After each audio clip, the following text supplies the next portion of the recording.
আমরা তাকে আলটিমেটাম দিয়েছি, আগামী 3 ঘন্টার মধ্যে জনগণের কাছে প্রকাশ্য ক্ষমা চাবে, প্রধানমন্ত্রীর কাছে প্রকাশ্য ক্ষমা চাবে।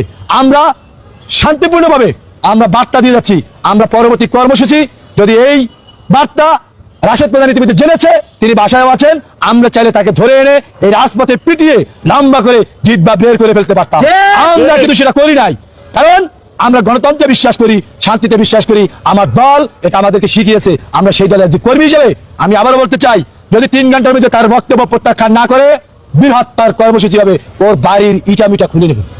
যেহেতু বিএনপি কর্মীরা তারা কুলাঙ্গার শব্দ ব্যবহার করার জন্য রাগ করেছেন, কষ্ট পেয়েছেন, তাই আমি বিএনপি সমর্থক গোষ্ঠীর কাছে আন্তরিকভাবে দুঃখ প্রকাশ করছি, অফিসিয়ালি দুঃখ প্রকাশ করছি।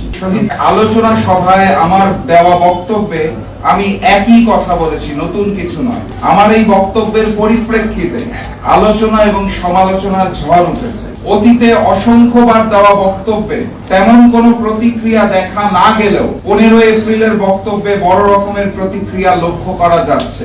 অতীতের আমার বক্তব্যের সাথে 15 এপ্রিলের বক্তব্যের পার্থক্য অথবা নতুনত্ব একটি মাত্র শব্দ, সেই শব্দটি হচ্ছে কুলাঙ্গার।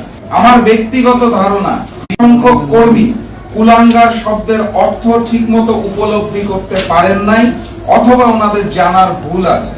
আমি তাদেরকে বিনয়ের সাথে বলতে চাই, কুলাঙ্গার শব্দের অর্থ কুল যোগ অঙ্গার। কুল অর্থ বংশ, অঙ্গার অর্থ কলঙ্ক, অর্থাৎ বংশের কলঙ্ক।